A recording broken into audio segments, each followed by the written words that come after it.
Les combats qui vont continuer, c'est une guerre qui est partie pour durer. Ce matin, Jean-Yves Le Drian dit « Le pire est peut-être devant nous ». Écoutons-le.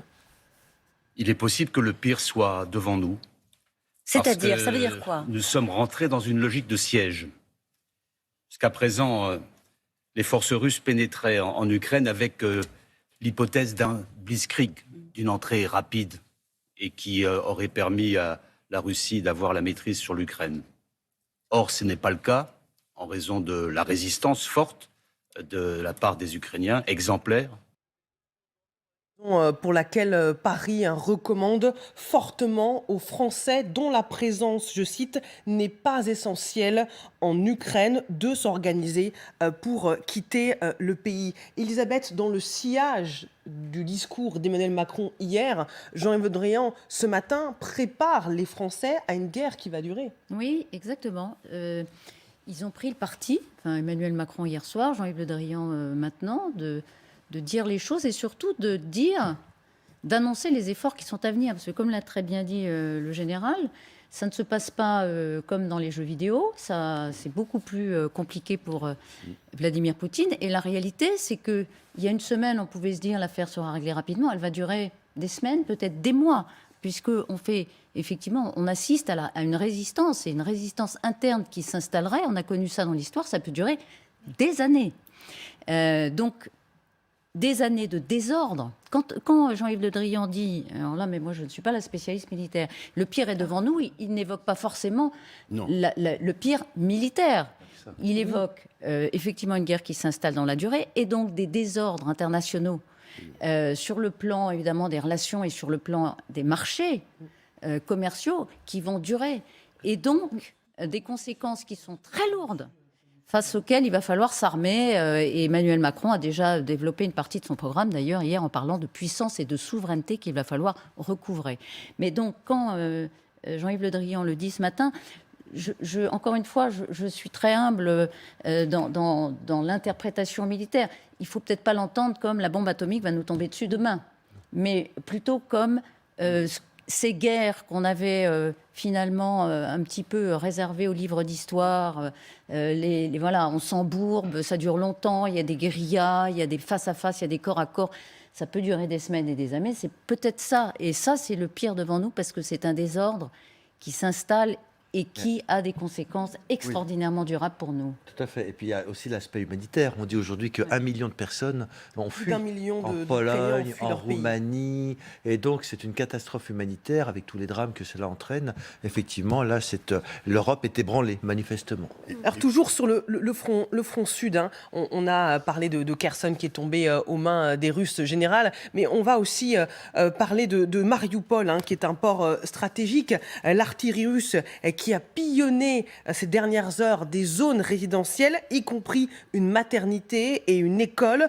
Le contrôle de Mariupol revêt un caractère évidemment également très stratégique pour l'armée russe. On va écouter le maire de Mariupol.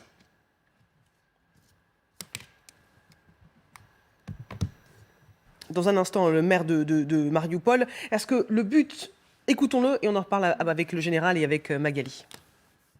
Malheureusement, des infrastructures essentielles ont de nouveau été endommagées.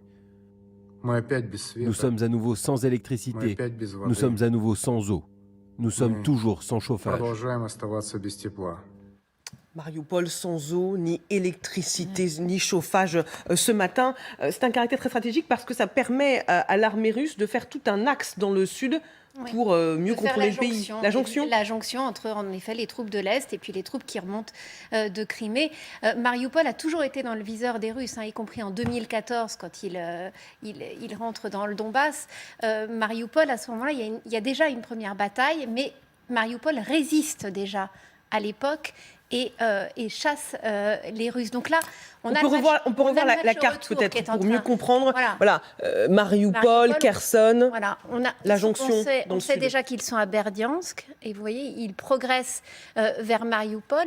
Et aujourd'hui, la ville n'est pas tombée. Elle est encerclée. On a une stratégie de siège à Mariupol où en effet, ils ont coupé l'électricité, le chauffage.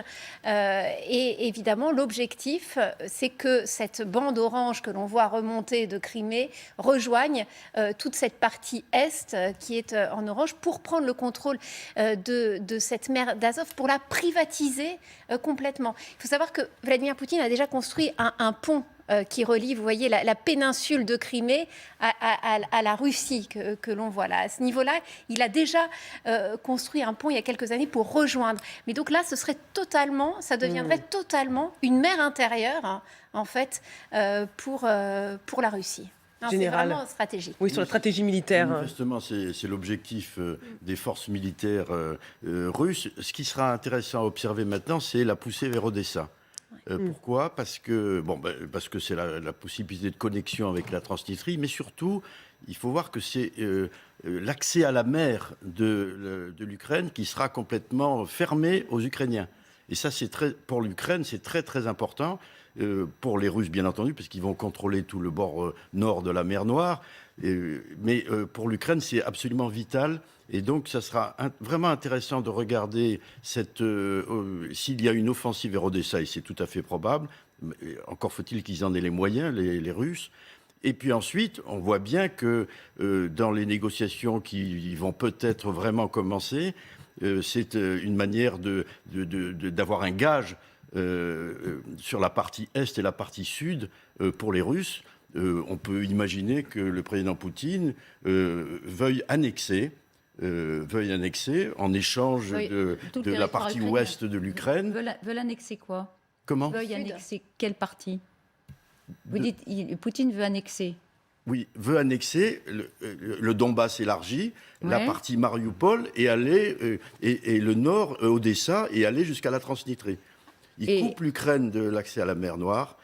Donc l'Ukraine n'a plus du tout d'accès à la mer.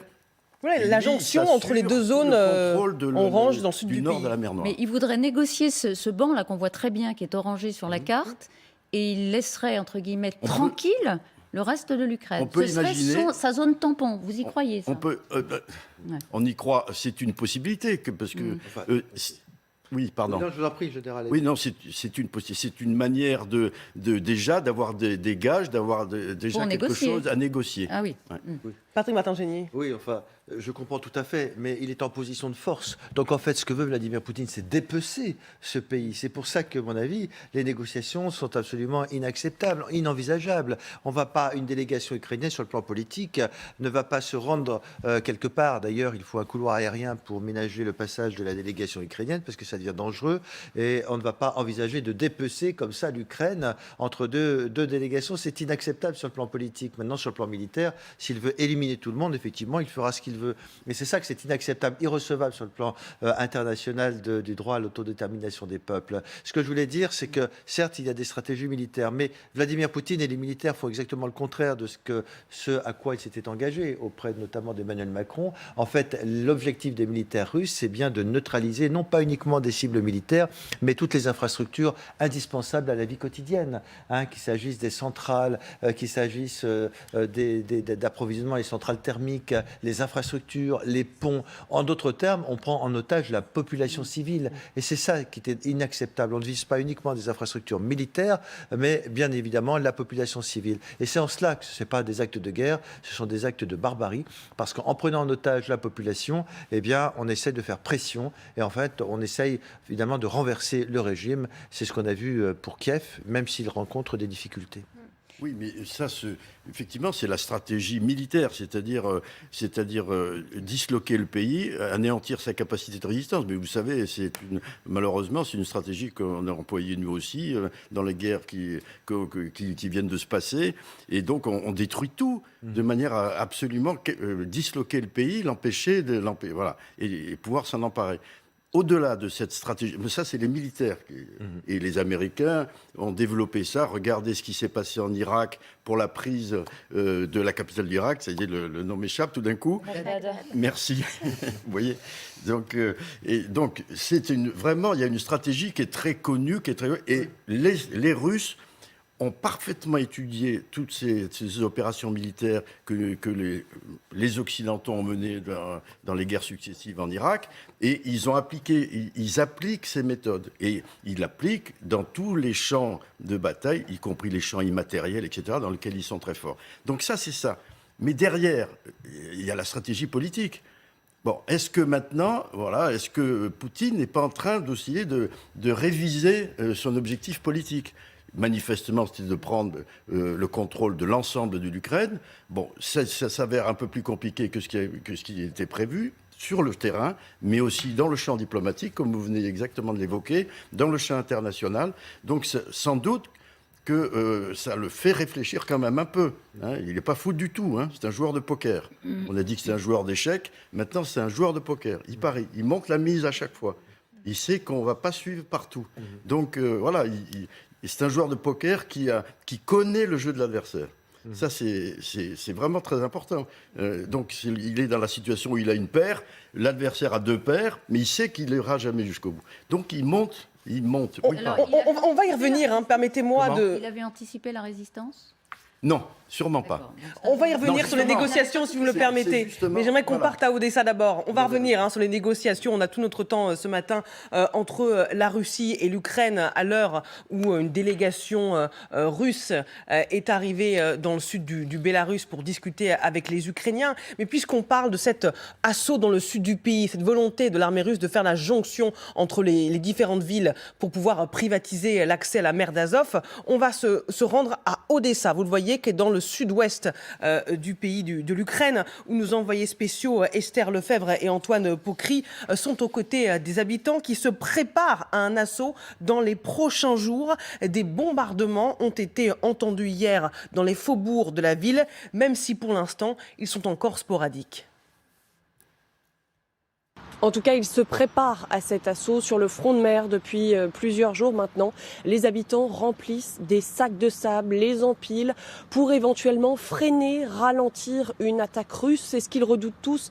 C'est un assaut amphibie par la mer, même si pour l'instant, pas de confirmation d'une éventuelle avancée des navires russes en direction d'Odessa. Alors pour l'instant, même si la ville est relativement épargnée, malgré tout, les habitants se sont habitués ici aussi à ces sirènes, habitués à se précipiter dans les caves. Il y a encore eu une alerte cette nuit.